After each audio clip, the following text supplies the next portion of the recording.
Happy New Year. We're really doing this on New Year's Eve, but these are for New Year's Day games. Sean Higgs coming at you here. Brian Bitler, Matt, Fargo College Hoops. Welcome. Happy holidays. It's after Christmas, before New Year's, depending on when you're watching this. We want to say thank you. Good health, happiness, all the tidings going forward in 2025. You can help us out with our happiness and hit the like button. Subscribe, notification bell on so you know when we do all of our free picks, videos, live shows here on the Winner Circle YouTube podcast. Be part of our family going forward into the new year. Listen, these are the free picks, college hoops. And these are for New Year's Day. College basketball on the show, 4-2. We've been limited. A lot of college football, a lot of NFL. We've been hitting some NBA. Now it's college basketball time. We're turning the calendar literally and figuratively. Head over to gamblersWORLD.net for the premium stuff when it comes to college basketball, because we got three guys here who kind of like college basketball. I'm doing pretty good in college basketball.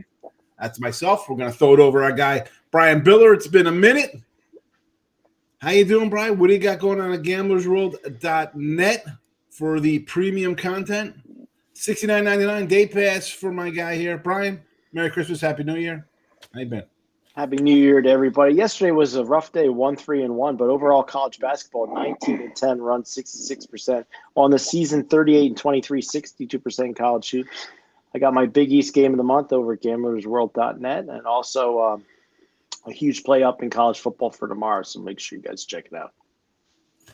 There you go. gamblersworld.net. Brian, Matt, myself, all three 738 packages guaranteed, or we credit you back. We got a leaderboard, win, lose, always the truth, no hiding from the records.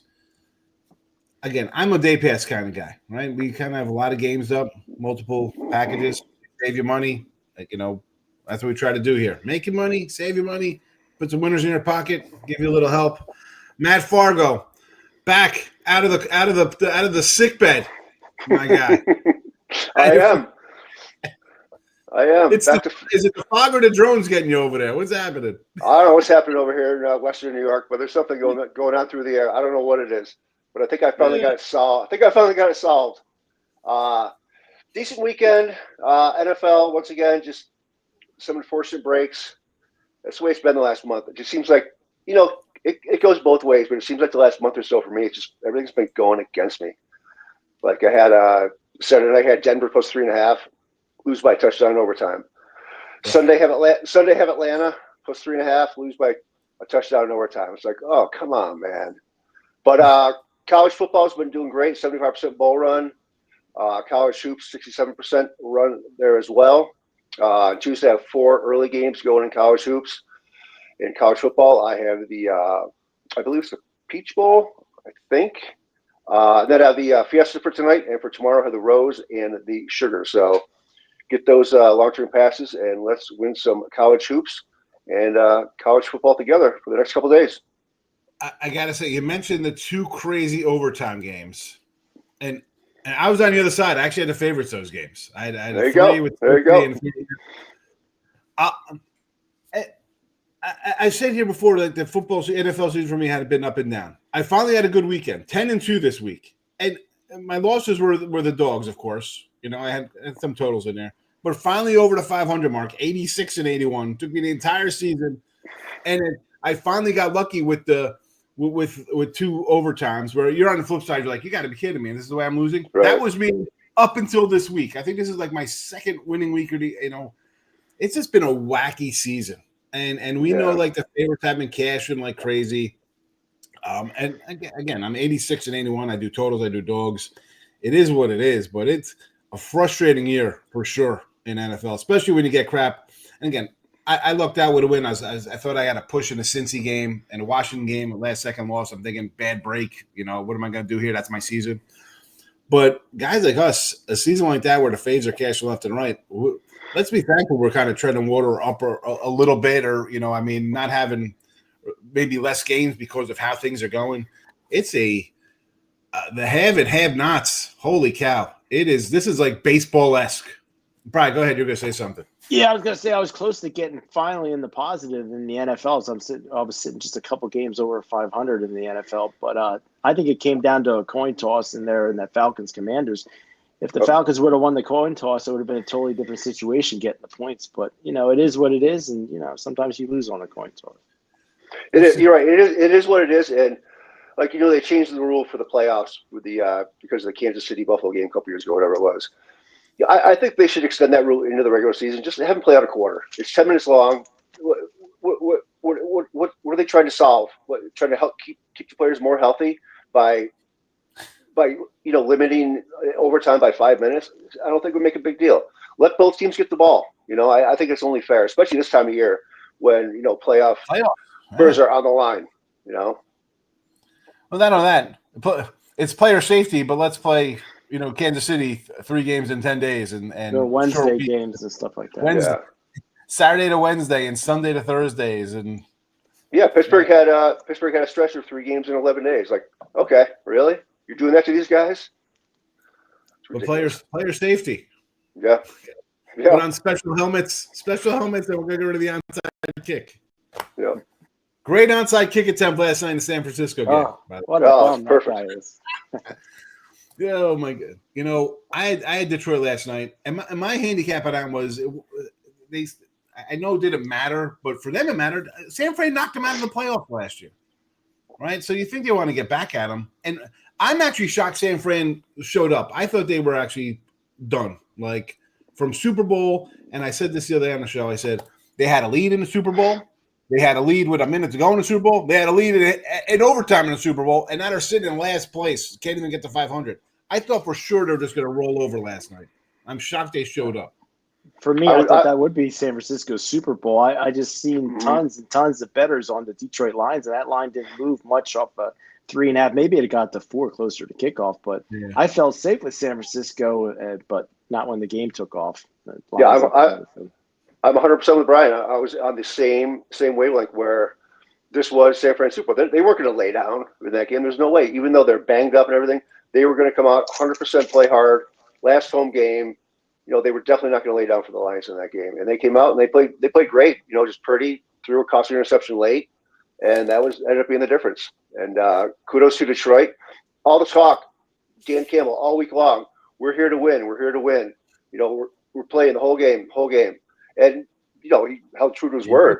And as Brian said, the public was all over Detroit. I forget what the money percentage was, but it was like in the 80%, but the line didn't move.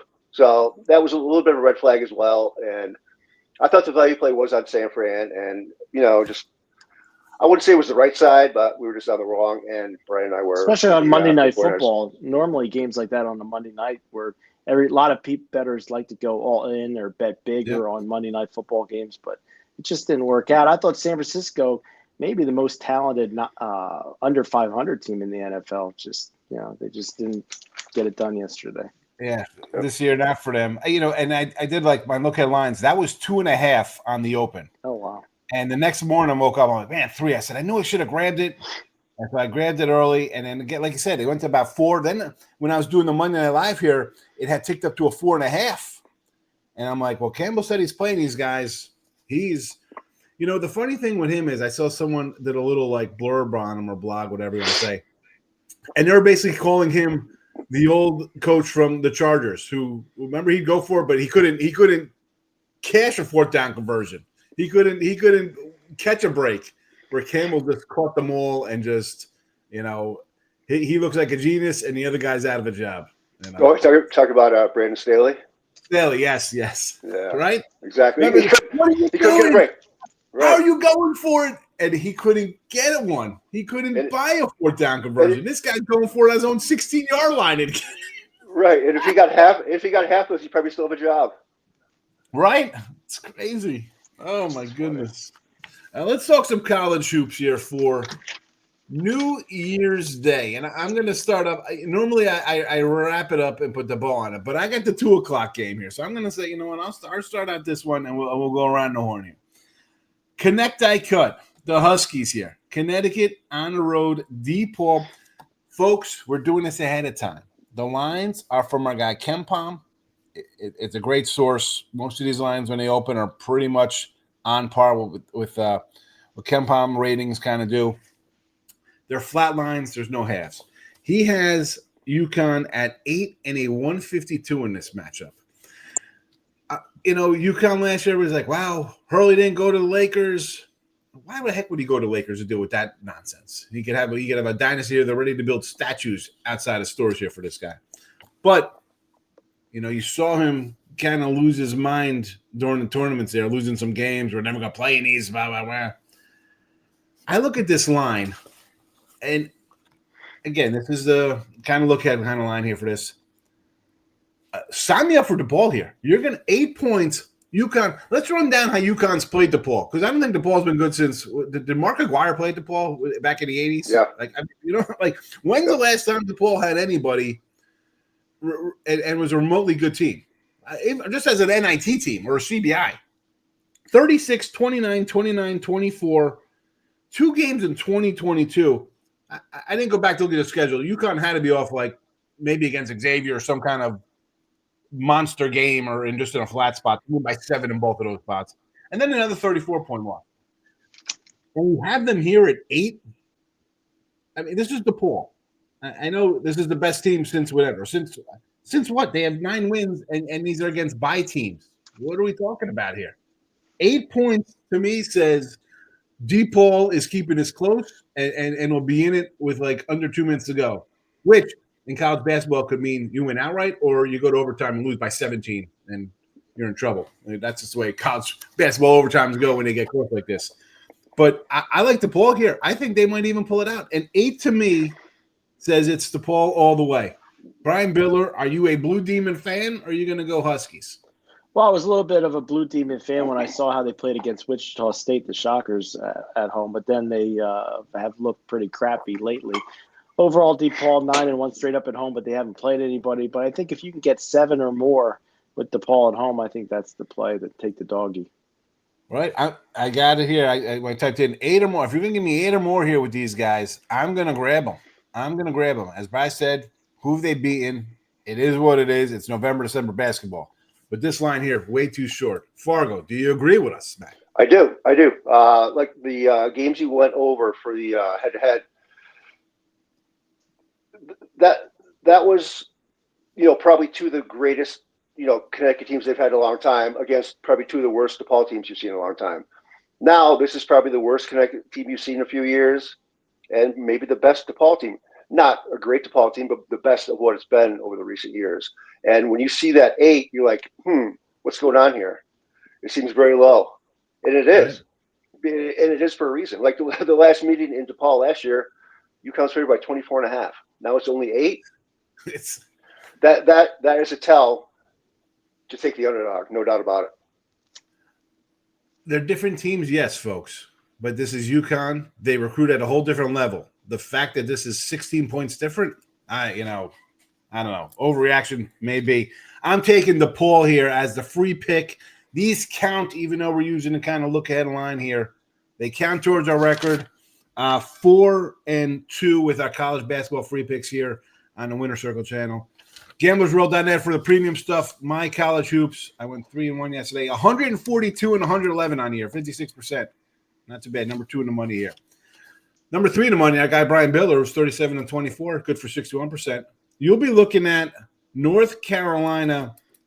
They're ranked versus Louisville. And as a Chip yesterday, he loves to call Louisville also. North Carolina showing as a early 1 and a 163 here. They got some losses, and unlike their football brethren, and I mean that we're going to blanket college football with who you play. Kansas, Auburn, Michigan State, Alabama, Florida, UCLA. Not a bad non-conference schedule here for the Tar Heels. You lost these, but you're playing top 5, top 10 teams. No shame in that. Louisville comes in. This is a weird team, right? They got rid of the coach. It's still Louisville. You think you're going to show some heart after last year's total debacle.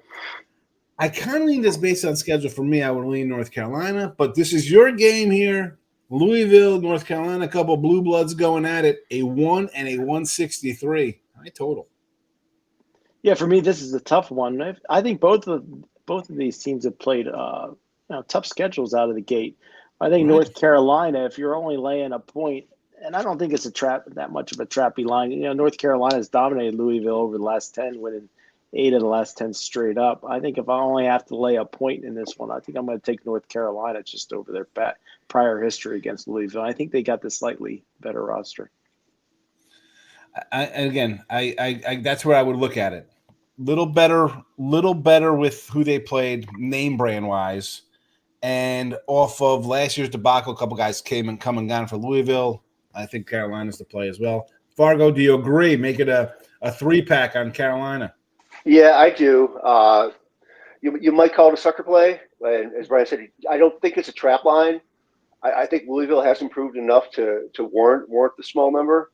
But as you just pointed out, Carolina has a better roster. And you look at Louisville's wins this year. They beat Florida State. That was a decent win. Like Eastern Kentucky, UTEP, West Virginia's having a down year. Winthrop, good win over Indiana.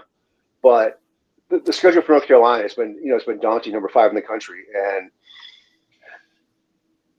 losses to Alabama, losses to Michigan State, losses to Auburn. Those aren't bad losses.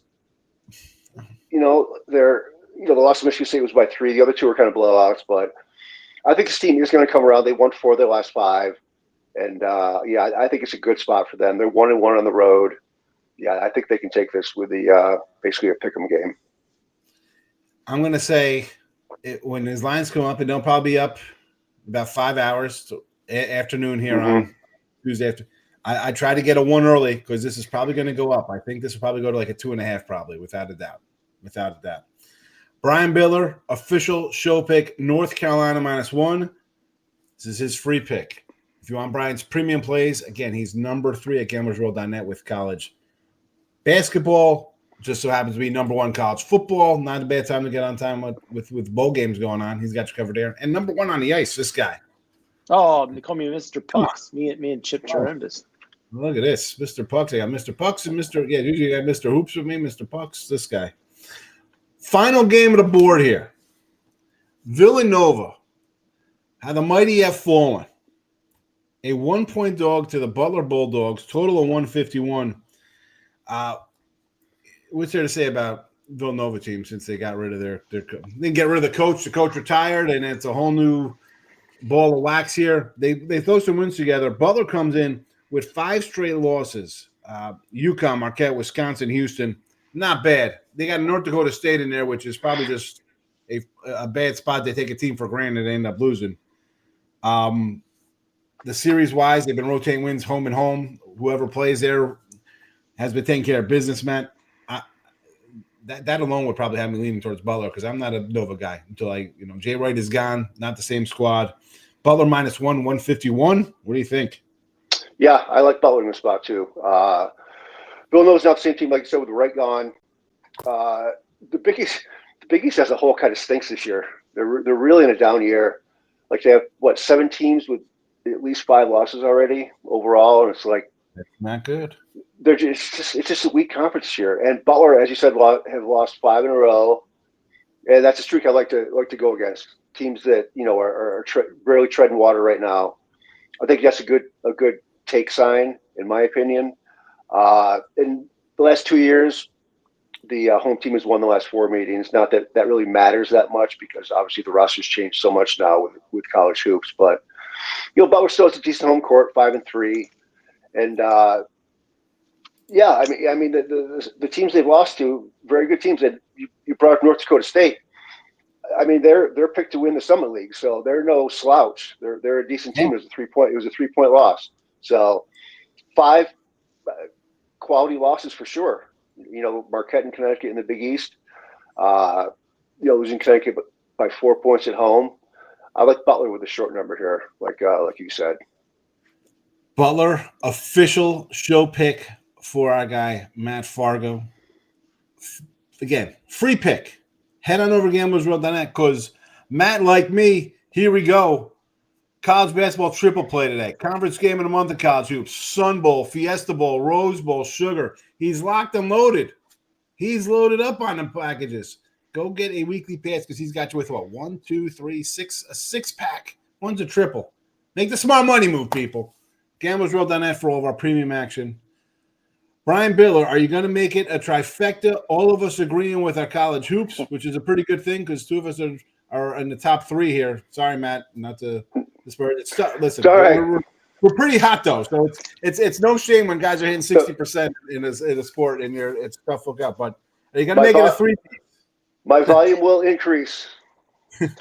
Yeah, for me in this spot, it's very weird that we're all about to agree probably on a play, but I got to take Butler. They've lost 5 straight games, but if you look at their schedule, Connecticut, Marquette, Wisconsin, Houston, they played a pretty tough schedule. And Villanova just always seems like, not always, but over the past season or 2, they just get slow out of the gate.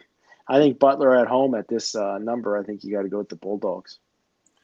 An official 9-0 prediction here in the video for New Year's Day. These lines, again, we're looking ahead. We're using KenPom numbers. They'll be out probably in about 5 hours officially, but they're going to be around these numbers. These are what we're going to use here for the show, though, for our official 4-2 record as we got here. North Carolina for Brian Bitler, -1.